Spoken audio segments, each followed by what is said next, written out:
workers were searching the factory for parts. How you guys doing today? Formula One team, Williams, is running on Excel because the alternative systems are viciously expensive. The article goes on to explain that ERP, Enterprise Resource Planning Systems, and I'll just stop right there. Microsoft Excel is viciously expensive to the operations of the Williams F1 team because it's failing, and who knows how much they're spending because of that failure. It's really hard to track. It's hard to track on when I had to use a subpar part. It's hard to track how much I spent on expedited shipping. It's hard to track how much I spent on a custom-made part from a local, manufacturer that should have come from the OEM. There's so many ways. How many human hours were spent searching that factory for parts? How many human hours were spent on repairs that should have never needed to be done because of parts-related problems? It goes on and on. But the next thing that's viciously expensive is using the wrong software again.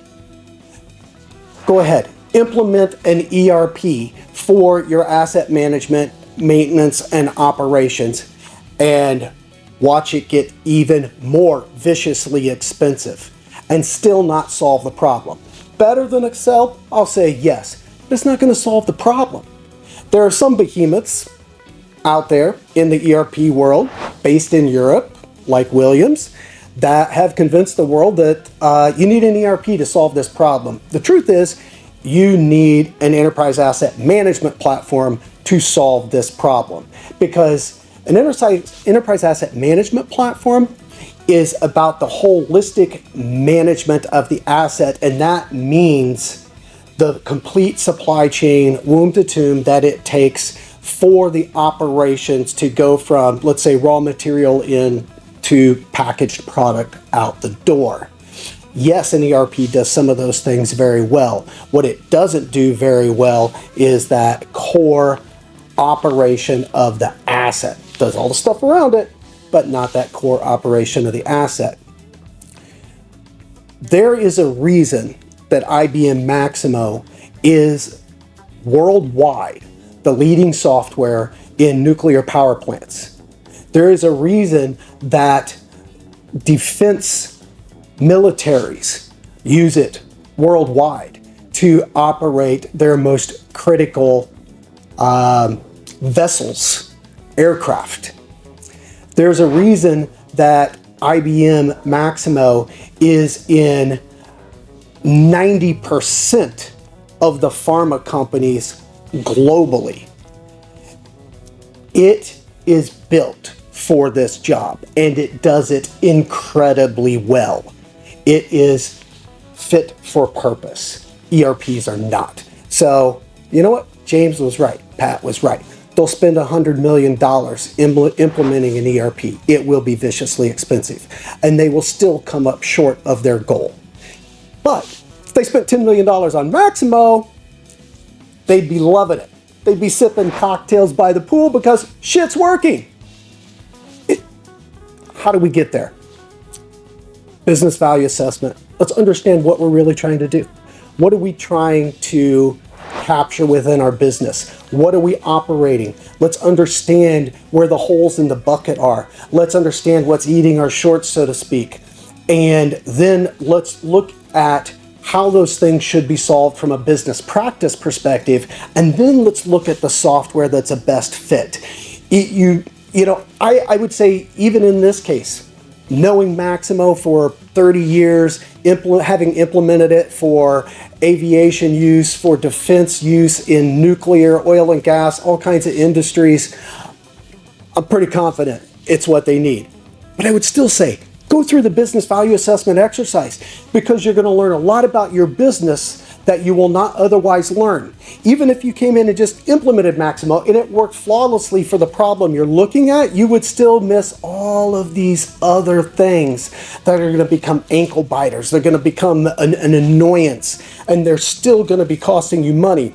Whereas if you come in with a full business value assessment up front, you'll get those in there too. You'll have one solution, and it's probably a $10 million, might even be $5 million, nowhere near the 50, 100 million bucks it's going to cost you to implement an ERP. And it's going to work better. And by the way, it interfaces with the ERP, right? As an example, SAP.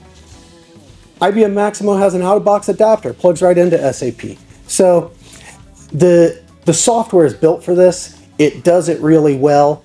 You know, it's interesting to see what we as consumers look at as some of the highest performing assets in the world, and shockingly how terrible and inefficient the back end is on those. We've seen it with airlines. Why are airplanes late so often? Weather is a component thereof, but more often than not, when that pilot in the cockpit comes on and says, ladies and gentlemen, we should be out of here in just a couple minutes. We had one light come on, a technician's on his way. We should be out of here. And an hour later, he's explaining to you that they're still filling out paperwork, right? Antiquated systems. They're not holistic. They aren't fit for purpose. They are cumbersome. They are incomplete. They don't manage the whole business process end to end.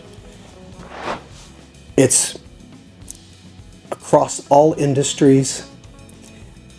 IBM has introduced the Maximo Application Suite because they recognize this. They recognize that we need to move forward globally. We need to adopt AI. We need not only to be able to manage our assets, we need to get predictive, and that's what the Application Suite is built for.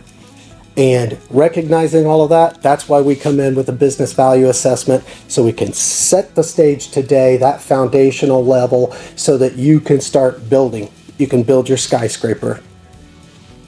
Love to hear your thoughts. Comments below. Like us. Look forward to talking to you.